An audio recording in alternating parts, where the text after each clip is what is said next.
विवाद मध्य चीन को बड़ संदेश देछि भारत जेपरी सब परिस्थिति चीन सह छिड़ा होइछि सेहीपरि भारतर हित को चीन मध्य सम्मान देवा आवश्यक बोली परोक्षरे कहिछि भारत। वैदेशिक मंत्री बयान एही समय आसिछि जेउ समय भारत और चीन मध्य गलवान संघर्ष पर उत्तेजना वृद्धि पाइबारे लागिछि। गलवान संघर्ष पर उभय देश मध्य उत्तेजना भितर रूसिया भारत और चीन मध्य त्रिपाक्षिक बैठक बसिछि। वीडियो कॉन्फ्रेंसिंग माध्यम होइथिबा एही बैठक रे चीन ना न नै बड़ संदेश देछि भारत। एही बैठक बेले डाक्टर द्वारिकानाथ कोटनिस को मने पकाई चीन को परोक्षरे संदेश देछि भारत। भारत जेपरि सबु परिस्थिति रे चीन सहित छिड़ा होइछि सेहीपरि भारतर हित को चीन मध्य समान देबा आवश्यक बोली परोक्षरे कहिछि भारत। वैदेशिक मंत्रींकर बयान एही समय आसिछि जेउ समय भारत और चीन मध्य गलवान संघर्ष पर उत्तेजना वृद्धि पाइबारे लागिछि। 1938 चीन जापान युद्ध बेले डाक्टर द्वारिकानाथ कोटिनिस अन्य 4 जन डाक्तरଙ୍କ सहित निस्वार्थपर भाव चीन जाई सेठारे चिकित्सा सेवा जोगाई देथिले। If Indian personnel were conferred the Order of the Red Star, the medical mission led by Dr. Kotnis was a legend in China. So tomorrow, when our military contingent marches through the Red Square, it would be an affirmation of the difference that we made.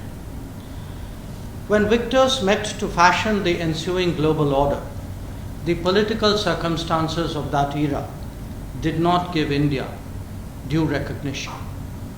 This historical injustice has stood uncorrected over the last 75 years, even as the world has changed. Therefore, on this momentous occasion, it is important for the world to realize both the contribution that India made and the need to rectify the past. एही बैठक रे वैदेशिक मंत्री S Jaishankar आहुरी मध्य कहिसंती जे विश्वर शक्तिशाली राष्ट्रगुड़िकर स्वर समस्तक हित पाई उठिबा आवश्यक एवं एहा एक उदाहरण पाल्टिबा उचित। केवल एतिकी नुहे निज अभिभाषण रे जयशंकर कहिसंती जे समस्त अंतर्जातीय आईन को सम्मान देबा सहित परस्पर हित उद्देश्य रे काम कले विकसित विश्व गठन होई परिबो। Excellencies, this special meeting reiterates our belief in the time-tested principles of international relations. But the challenge today is not just one of concepts and norms, but equally of their practice.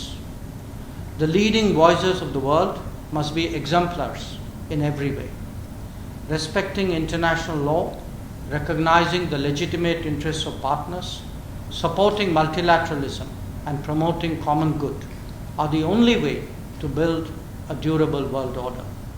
Bharat और चीन मध्य चलिथिबा उत्तेजना भितरे एही बैठक बसिथिला।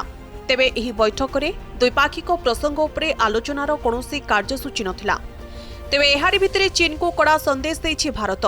एही आलोचना शेष हेबा परे पूर्व भली रूसिया भारत और चीन पक्षरु कोनोसी मिलित विवृत्ति जारी करा जाय नाही। ब्यूरो रिपोर्ट, कनक न्यूज।